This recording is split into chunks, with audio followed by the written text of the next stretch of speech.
40 countries have formally asked to join BRICS.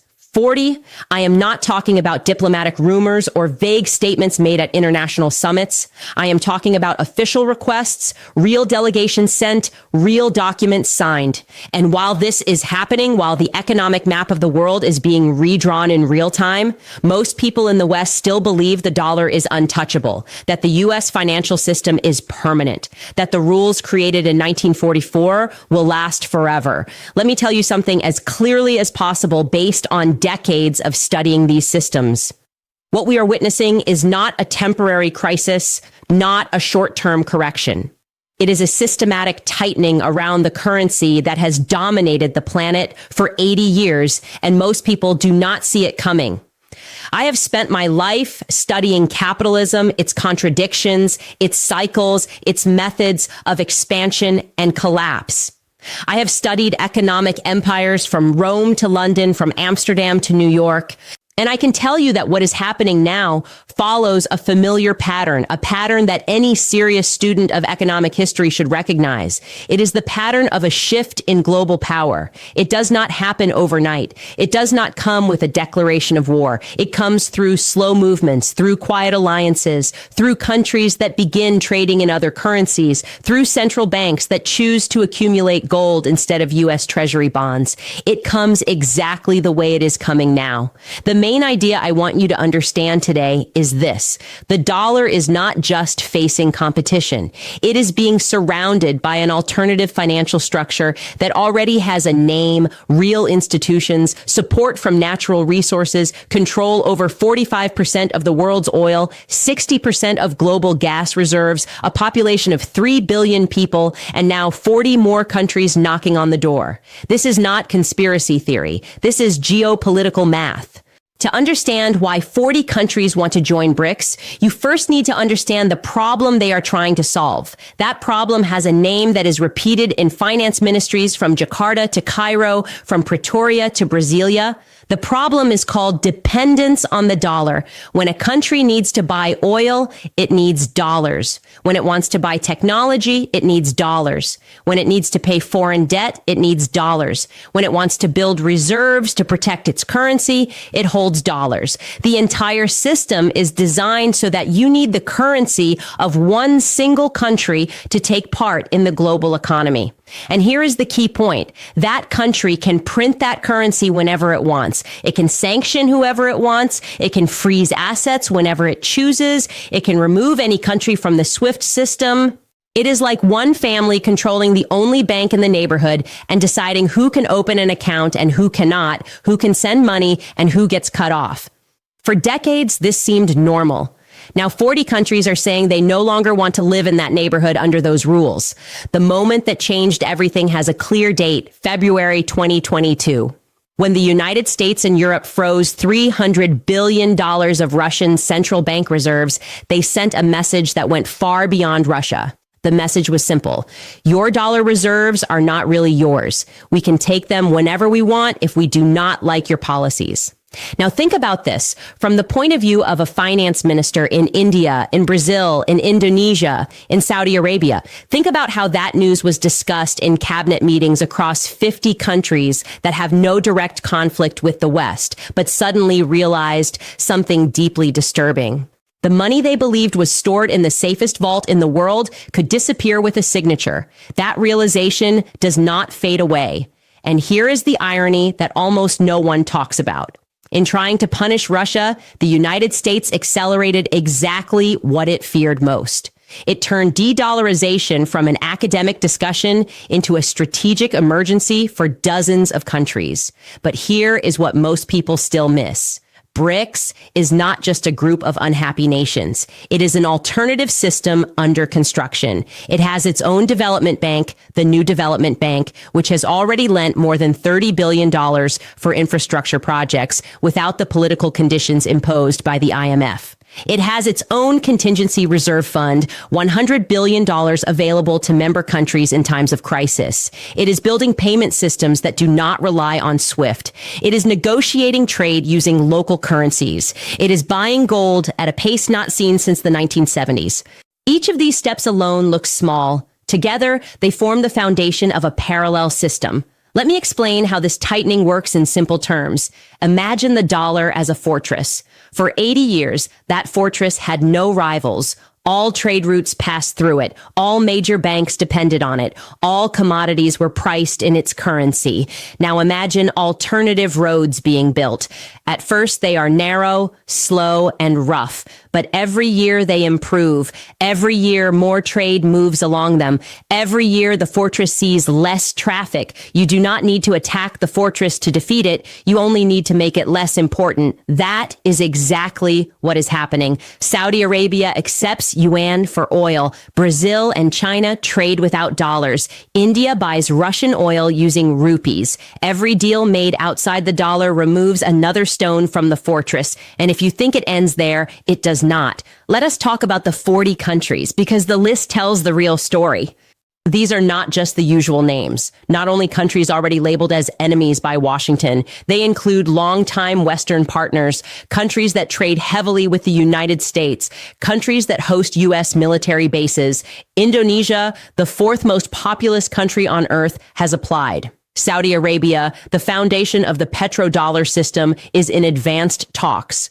Egypt, which receives $1.3 billion a year in U.S. military aid, has expressed formal interest. Argentina, Mexico, Algeria, Nigeria, Senegal, the United Arab Emirates, Bahrain, Bangladesh, Venezuela, Cuba, Bolivia, Kazakhstan, Nicaragua, Thailand, Turkey. The list goes on, and every name reflects a cold calculation. These governments have decided that the cost of staying out of the new system is higher than the cost of upsetting Washington. You need to understand the psychology behind this shift. For decades, being allied with the United States meant access to the largest market on earth, military protection, IMF support during crises, and full integration into the global financial system. It was a deal, an unequal deal, but a deal. Now, many countries are rethinking that arrangement. They see the U.S. using its financial system as a weapon. They see sanctions spreading everywhere. They see the risk of being cut off for political reasons beyond their control. At the same time, they see China offering infrastructure investment without political demands, Russia offering cheaper energy, India offering access to a massive consumer market. The deal is changing, and when the deal changes, loyalties change. Let me give you the numbers that truly matter, because numbers explain reality better than any political speech. The original BRICS countries, Brazil, Russia, India, China, and South Africa, represent 26% of global GDP. With the new members that have already joined January 2024, with Iran, the United Arab Emirates, Ethiopia, and Egypt included, that percentage rises to 37%. If the 40 countries that have applied for membership are added, we are talking about more than 50% of global GDP and more than 60% of the world's population. Control over most oil reserves, gas, critical minerals, and rare earths. This is no longer an alternative bloc. This is becoming the new majority. But money is not just numbers. Money is trust. And this is where the dollar faces a problem that cannot be solved with sanctions or aircraft carriers. Trust is built over decades and destroyed in moments. When the world saw that the United States could seize the reserves of a central bank, trust cracked. It did not vanish overnight. Institutions do not collapse that way, but the crack appeared.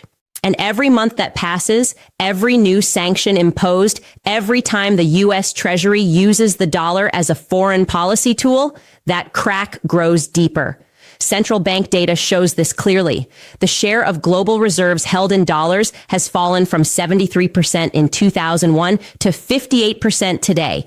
Every single percentage point represents hundreds of billions of dollars that are no longer stored in the U.S. currency. That is the containment measured in numbers. Now, I need to be honest with you because this is not a story of heroes and villains.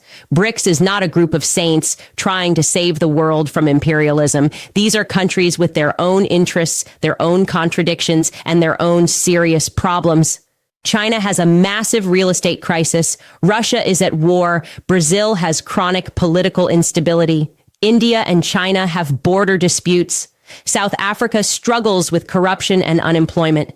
What unites them is not ideology or shared values. What unites them is a common interest, reducing dependence on a system controlled by a single country. This is an alliance of convenience, not of affection. But in geopolitics, alliances of convenience can be the strongest because they are not based on emotion, they are based on calculation. And the calculation for these countries is simple. It is better to be inside the new system than outside it. Let me now explain what options the United States has, because understanding the options means understanding the game. Option 1 is to accept a multipolar world, negotiate a new global agreement where the dollar remains important but not dominant. Reform the Bretton Woods institutions to give emerging countries more voice and reduce the use of sanctions as a foreign policy weapon. This option would preserve U.S. influence in the long term, but it would require admitting that the era of total dominance is over. Politically, this is almost impossible. No U.S. president can stand before voters and say they accepted a world where the United States is just one power among many. Option 2 is to double down. Impose more sanctions, pressure allies not to join BRICS, use military power to maintain access to critical resources, strengthen alliances with Europe, Japan, and Australia. This option is already underway, but it has a fundamental flaw. Every act of pressure pushes more countries to the other side. Every sanction proves exactly why countries want alternatives. It is like trying to put out a fire with gasoline. Option 3 is internal reform. Reduce national debt, rebuild industry, invest in infrastructure, regain real competitiveness in manufacturing and technology. This would be the rational choice, but it would require deep structural changes that the U.S. political system seems unable to deliver. So here is the dilemma. The option that would preserve U.S. power in the long run is politically impossible, while the politically possible options accelerate decline. And now comes what almost no one truly understands about gold. While all of this is happening, there is another quiet movement that should keep you awake at night if your savings are in dollars. Central banks around the world are buying gold at record levels. China has increased its gold reserves for 18 consecutive months. Russia holds more gold than ever before. Turkey, India, Poland, Singapore, all buying. In 2022 and 2023, central banks bought more gold than in any 2-year period since 1967. This is not coincidence. This is not speculative investing. This is preparation. When central banks buy gold, they are sending a very clear message. We want assets that no foreign government can seize, that do not depend on any payment system, that have intrinsic value recognized by 5,000 years of human history. They are building a backstop for the moment when they need to fully detach from the dollar system. Now, I need to explain what all of this means for you, because you might be thinking this is distant geopolitics, things for governments and central banks, nothing that affects your daily life. But let me show you how it hits you directly. When the dollar loses global demand, the United States loses the ability to finance its deficits by printing money without consequences. That means higher interest rates. That means more expensive mortgages. That means pressure on jobs. That means higher prices for imported goods, which is almost everything you consume. When the SWIFT system is no longer the only game in town, sanctions lose their power, and that changes the entire global balance. When 40 countries decide they prefer to trade in other currencies, the excess dollars flowing back into the U.S. fuel inflation.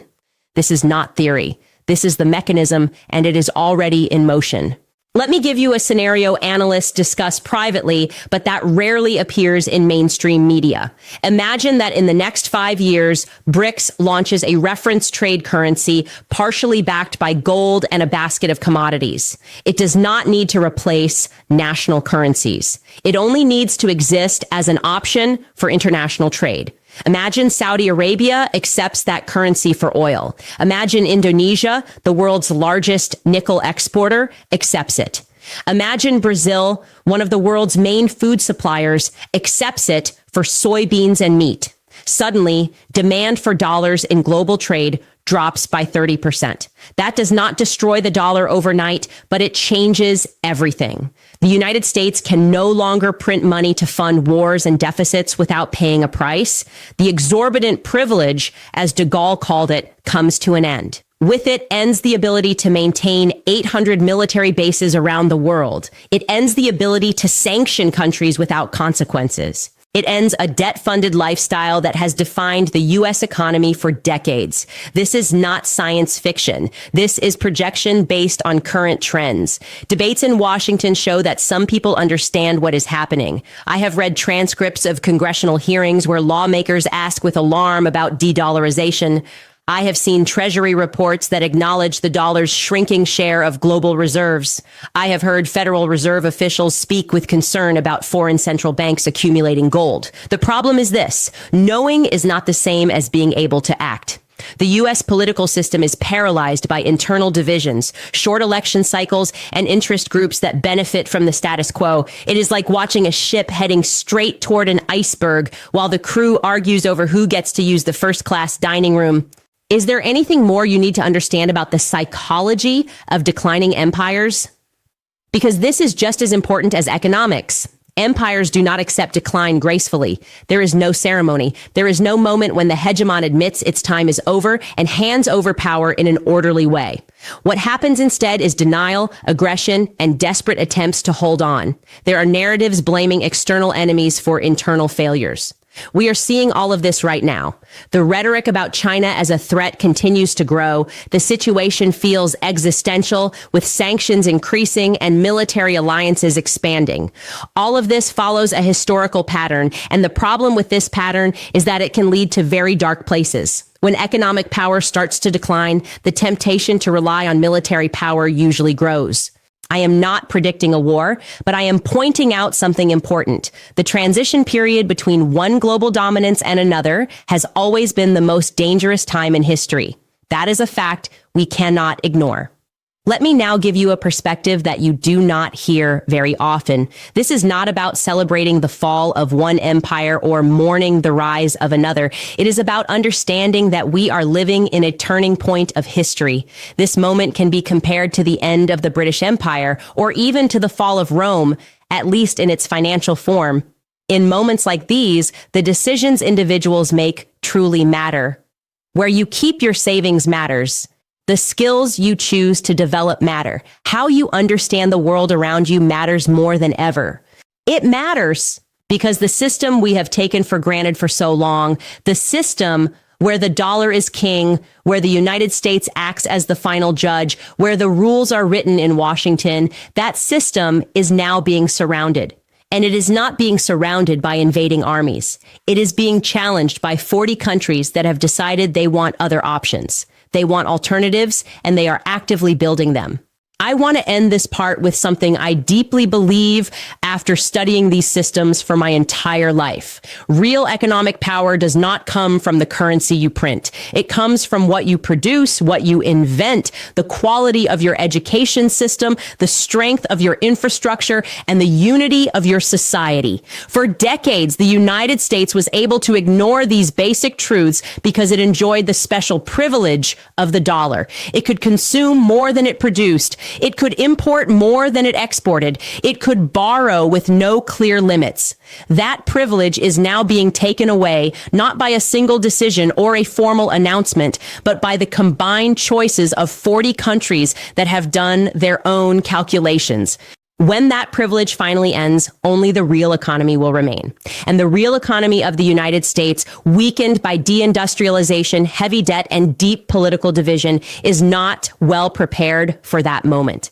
So the natural question is, what happens next? Let me share the possible scenarios as I see them. The first scenario is the most optimistic. The United States accepts the new reality. It negotiates an orderly, multipolar system, keeps an important role, but no longer a dominant one. Major conflict is avoided. The probability of this is low, maybe around 15%.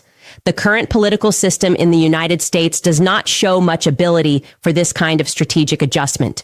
The second scenario is the most likely, a slow decline with a gradual loss of influence, repeated financial crises that are managed with temporary fixes, and rising tensions with China and the BRICS countries, but without a complete break. The dollar remains important, but it is no longer the unquestioned center of the system. This would be a messy transition lasting 1 or 2 decades. The probability here is high, maybe around 50%.